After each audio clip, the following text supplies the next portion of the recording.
Next question आप लोगों को कराने जा रहा हूँ, ये भी discuss the nature of singularity का है। तो क्वेश्चन आपका देख लीजिए है, discuss the nature of singularity of F Z equal to Z minus sine Z upon Z cube by Z equal. ये मोस्ट इंपॉर्टेंट क्वेश्चन है हमारे हिसाब से, मोस्ट इंपॉर्टेंट क्वेश्चन है, पेपर में आ सकते हैं इस टाइप के क्वेश्चन। सबसे ज़्यादा इंपॉर्टेंट है, आया नहीं है लेकिन मोस्ट इंपॉर्टेंट क्वेश्चन है। Discuss the nature of singularity F Z निकालना है, एफ जेड का सिंगुलैरिटी निकालना है। तो इसके लिए सबसे पहले यहाँ से एफ जेड गिवन है, देख लीजिए here F Z equal to Z minus sine Z upon Z cube. ये प्रॉब्लम है, at the Z equal to zero पे इसकी सिंगुलैरिटी चेक करनी है। तो यहाँ 1 अपॉन जेड इस कॉमन ले लेंगे, क्यूब इसको एक्सपेंड करने जा रहे हैं जेड। अब माइनस साइन जेड का एक्सपेंशन करेंगे तो देख लीजिए Z minus Z cube upon factorial 3 plus Z to power 5 by factorial 5 minus Z to power 7 by factorial 7 so dot dot. ये बहुत सारे टर्म्स हैं, ब्रैकेट बंद। तो थोड़ा सा सिंप्लीफाई करना है, देख लीजिए 1 अपॉन जेड क्यूब, ये हो गया, यहाँ से जेड माइनस मल्टीप्लाई करेंगे कैंसिल हो जाएगा, जेड माइनस जेड प्लस ये हो गया Z cube upon factorial 3 minus Z to power 5 upon factorial 5 plus Z to power 7 by factorial 7 so dot dot. Z से जेड कैंसिल हो गया यहाँ से, और जेड क्यूब कॉमन या डिवाइड कर दीजिए, मल्टीप्लाई कर देंगे तो ये हो जाएगा 1 upon factorial 3 plus minus Z square upon factorial 5 plus Z to power 3 4 upon factorial 7 so dot dot. ये टर्म्स आ रहा है, देख लीजिए। अब यहाँ से देखेंगे कि there are no negative term in Z, Z का कोई निगेटिव टर्म नहीं है, means no term in the part of principal part of F Z here, so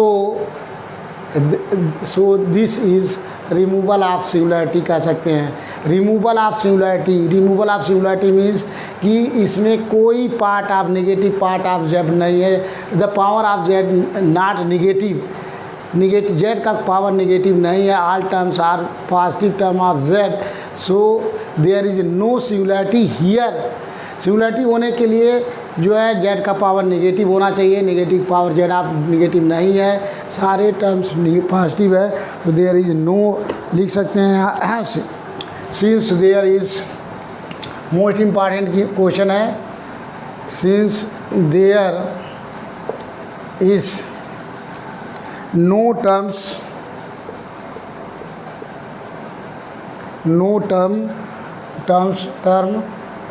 in the principal part of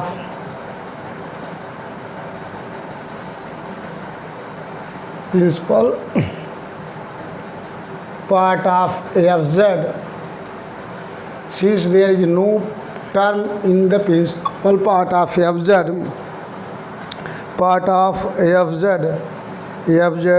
hence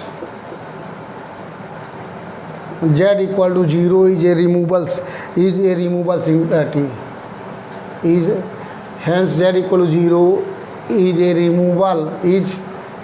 removal of singularity।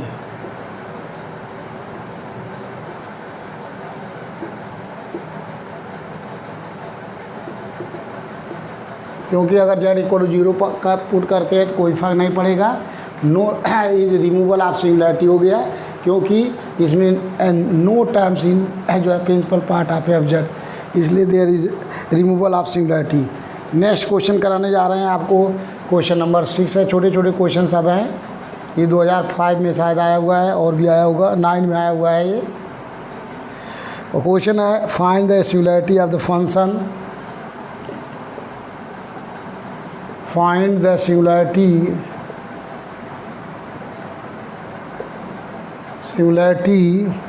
of the function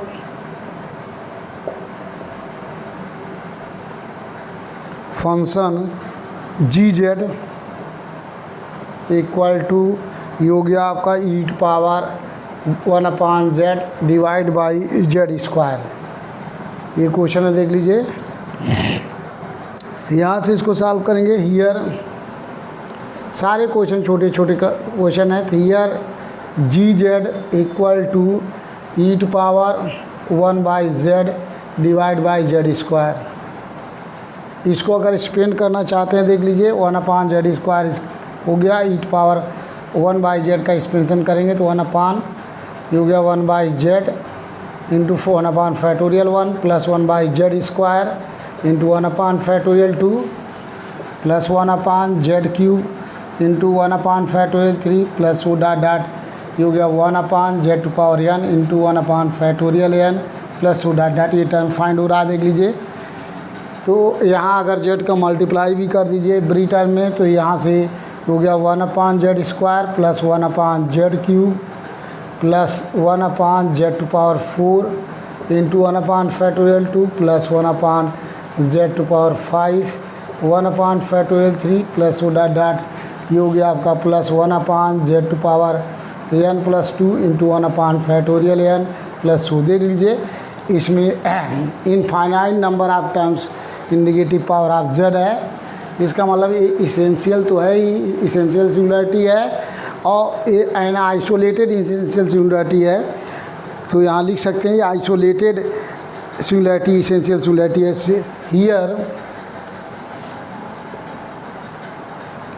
here G Z has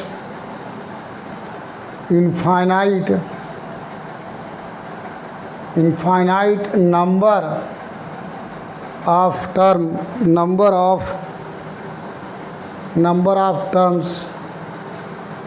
terms in a negative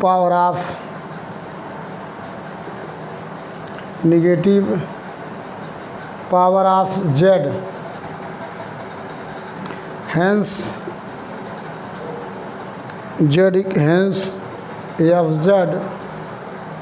has a essential similarity। जब negative power of z infinite number of G Z has infinite number of terms in negative power of z, hence fz is essential singularities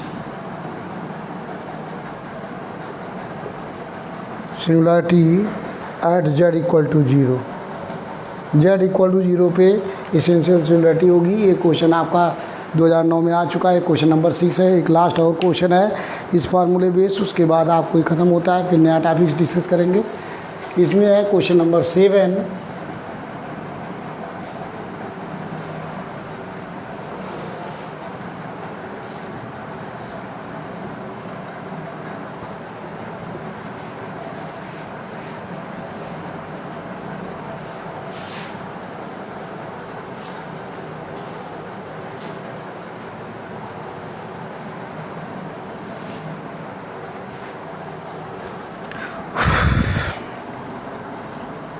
last question है, question number 7 है, जो 2000 यहाँ भी 9th में आ चुका है, पहले आता था।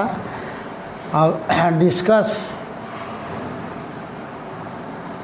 The nature of the singularity, nature of singularity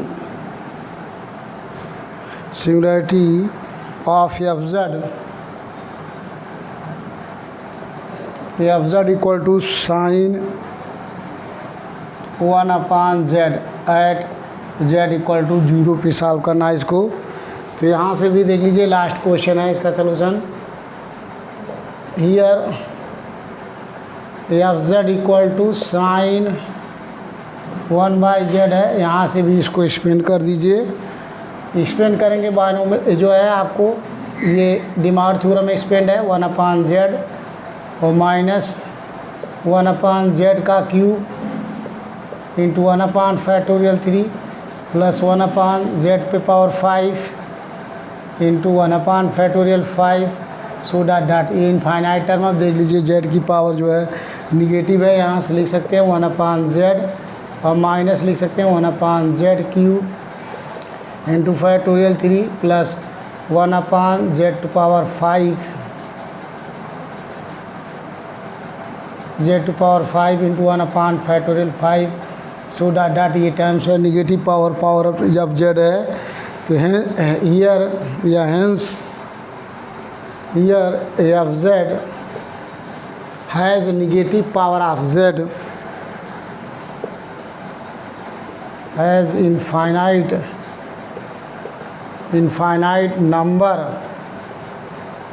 number of terms, infinite number of terms in a negative power of z, hence f z is essential singularity।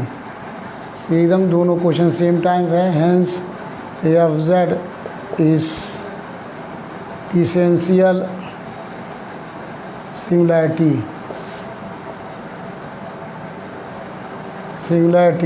Eight Z equal to 0 पे ये essential singularity होगा। जब भी infinite number of terms in F Z में find होगा वो essential singularity होगा। इसके बाद आपको डिफिनीशन डिफाइन करने जा रहा हूँ। रेजिड्यू डिफाइन करेंगे और मेथड भी डिस्कस करेंगे, देख लीजिए। तो इसी में आपको डिफिनीशन डिफाइन करने जा रहा हूँ एक। उसके बाद आपको जो है रेजिड्यू थ्योरम डिस्कस करेंगे, मोस्ट इम्पॉर्टेंट है। तो ये आपको क्वेश्चन इसके आपको जीरोज के सारे ख़त्म हो चुके हैं सिंगुलैरिटीज़ के, जो डिस्कस करना था। अब इसके बाद आपको डिस्कस करने जा रहा हूँ जो है residue, definition of residue.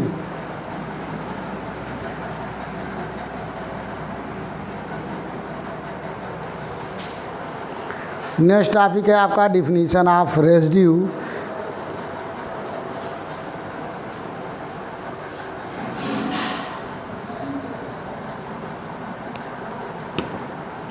Definition of residue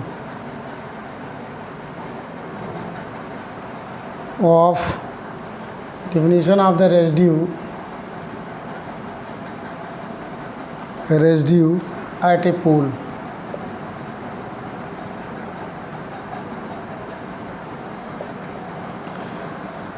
आपको समझने के लिए अभी तक डिराइव तो इसका नहीं आया है फिलहाल, देख लीजिए।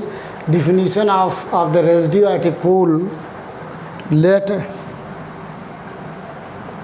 Z equal to A be a pole of order m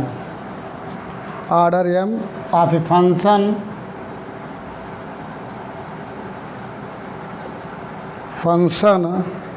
F Z and C1 circle of the radius R, C1 circle of radius are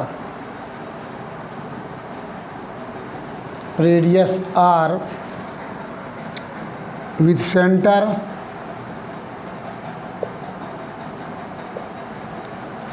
eight A Z equal to A, या a center at Z equal to A which does not contain which does not contain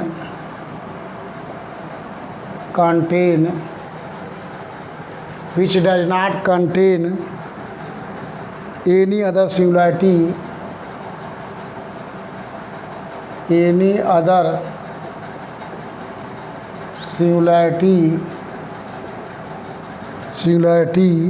except at z equal to a, except at z equal to a।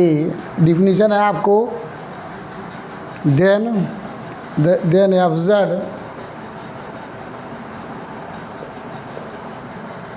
is analytic, then F Z is analytic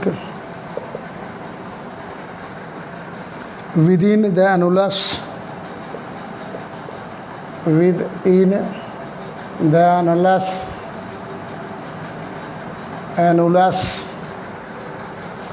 R less than mod z minus a less than capital R and can be expanded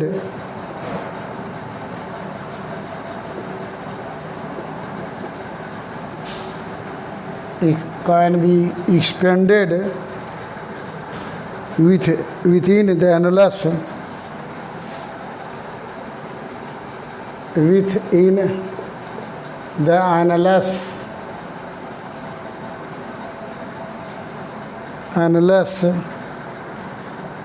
Lorentz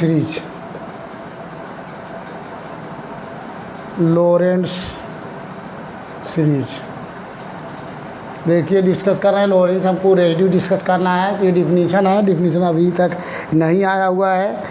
अब यहाँ से आपको लॉरेंट्ज series का formula होता है F Z equal to sigma A N equal to 0 से infinite A N Z minus A to power N plus sigma जो है N equal to 1 to infinite ये होता है बी एन और Z minus A to power minus N.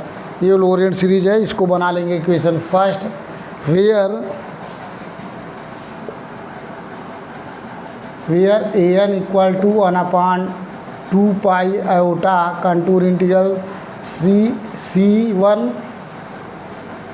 ये हो गया F Z upon Z minus A to power N plus 1 D Z, और यहाँ पे एन की वैल्यू जो है एंड बी एन की value 1/2 pi iota contour integral एक अनुदर सर्किल ले रहे हैं C2 ले सकते हो। अगर वो इसको सी लेते हैं तो यहाँ सर्किल C1 ले लेते हैं। ये हो गया आपका F Z upon Z minus A to power minus N plus 1 D Z, ये फार्मूला है। इसको बना लेंगे सेकेंड इक्वेशन। ये हो गया आपका इक्वेशन थर्ड। वेयर देख लीजिए जेड माड की वैल्यू क्या है एंड जेड माइनस ए का माड इक्वल टू आर है। R means R being the circle C1 R being the circle C1। अब देख लीजिए particularly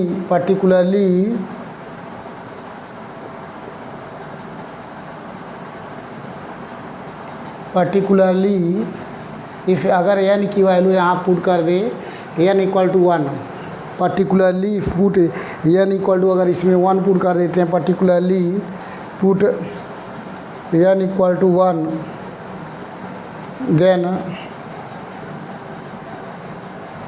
then B1 equal to वहाँ से 1/2 पाई सर्किल C1 के लिए ले रहे हैं इसलिए उसको लेंगे कंटूर इंटीग्रल C1 ये हो जाएगा F Z upon F Z into D Z हो गया आपका। ये आया B1 equal to 1/2 pi I contour integral C1 ये हो गया एफ जेड डी जेड की वैल्यू हो गई।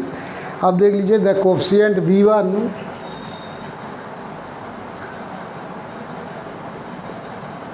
the coefficient of B1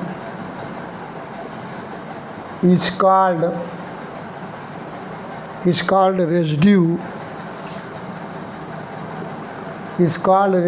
of Fz at z equal to at the point z equal to A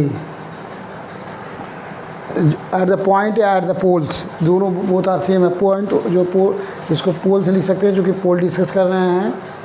eight the poles Z equal to A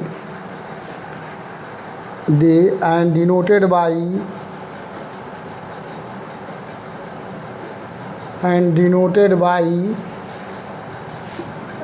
residue